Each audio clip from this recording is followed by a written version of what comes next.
Ito naman ang mga teorya tungkol sa pinagmulan ng daigdig. Sa totoo lang, pwede natin siyang hatiin sa dalawa, mga teoryang siyentipiko at teoryang makarelihiyon. Bibigyan ko lang ng linaw, pahapyaw lang ang lahat ng ito, pero kung gusto niyo siyang matutunan ng buo, mag-research kayo, okay? Unahin natin yung mga teoryang siyentipiko. Una sa listahan natin ang teoryang nebular. Ayon sa teoryang nebular, ang solar system ay mali yung picture. Ayan, tama na.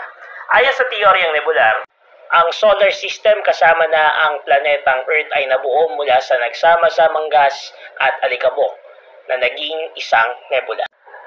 Ito ang tinatawag nating teoryang dynamic encounter. Ayon sa teorya, noong una ang daigdig ay nag-aalab na bato lamang. Nang lumamig ito, ang tunaw na bato ang bumuo ng kalupaan. Teoryang condensation, ayon sa theory na ito, ang solar system daw ay mula sa isang lumiliit na nebula dahil sa epekto ng gravity. Ito naman yung tinatawag nating teoryang planetesimal.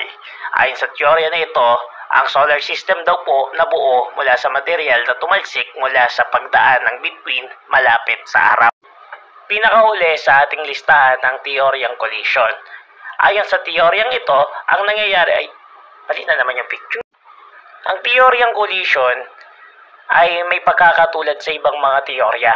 Pero sa halip na banggaan sa pagitan ng kometa at ng araw, ayon sa teoryang ito, ang planeta daw ay nabuo mula sa banggaan ng mga bituin or stars.